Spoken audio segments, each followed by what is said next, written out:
तनिक इस वीडियो को साथ में देखिए। ये जो वीडियो आपको दिख रहा है ना, इसमें आपको स्त्रियां दिखेंगी, पुरुष दिखेंगे, बच्चे दिखेंगे, बूढ़े जवान सब दिखेंगे जो दौड़ रहे हैं। ये दौड़ रहे हैं बड़ी बड़ी कैन लेके, हाथ में पाइप लेके। कहाँ जा रहे हैं? ये जा रहे हैं जीवन की दूसरी आवश्यकता की पूर्ति के लिए। पहली आवश्यकता हवा होती है, यदि हवा अच्छी मिल जाए तो जीवन चलता है, और हवा के बाद हमें चाहिए है दूसरा पानी, क्योंकि पानी बिना जीवन सूना होता है। ये उन देश के लोग हैं जहाँ पे तेल के तो कुएं हैं, वहाँ बहुत अच्छी मात्रा में तेल तो आपको मिल जाता है, लेकिन पीने को पानी नहीं मिल पाता है। ये उस पानी की दौड़ में दौड़ रहे हैं, और ये किस तरह से दौड़ रहे हो, कहाँ से कितने लंबे से दौड़ के आ रहे हैं, अपनी वीडियो में देख लिया।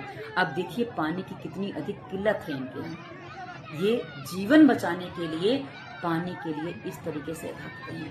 मैं ये बात क्यों कह रही हूँ, उसको थोड़ा सा हमें समझना होगा। मित्रों, कुछ देश ऐसे भी हैं जहां उनकी मूलभूत आवश्यकताएं पूर्ति नहीं हो पाती हैं, वो उसी के लिए जीवन पूरा खपा देते हैं, गला देते हैं, और उनके जीवन में कुछ आगे हो नहीं पाता है। किंतु हम भारत में रहते हैं। भारत इतना संपन्न देश है, यहाँ सब कुछ बहुत अच्छी मात्रा में सरलता से उपलब्ध हो जाता है, जिसको हम कई बार समझ नहीं पाते हैं।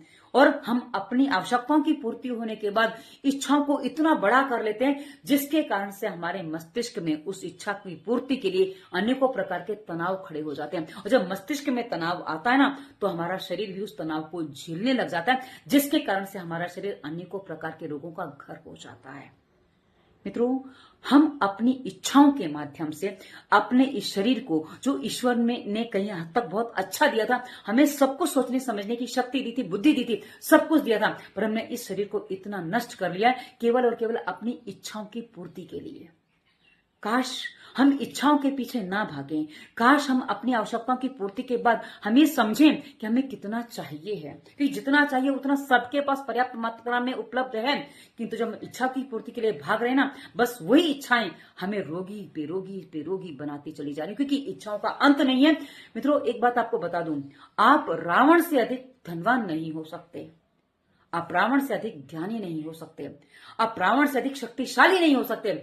तो आप एक बात मान लीजिए कि रावण जो मृत्यु से भयभीत था, उसने मनुष्य और बंदरों को किसी गिनती में नहीं रखा था, और अंत में उसके विनाश के वही कारण बन गए।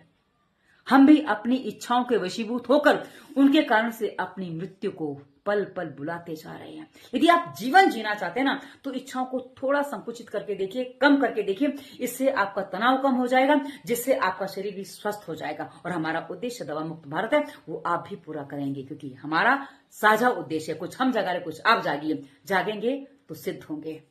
धन्यवाद। वंदे मातरम।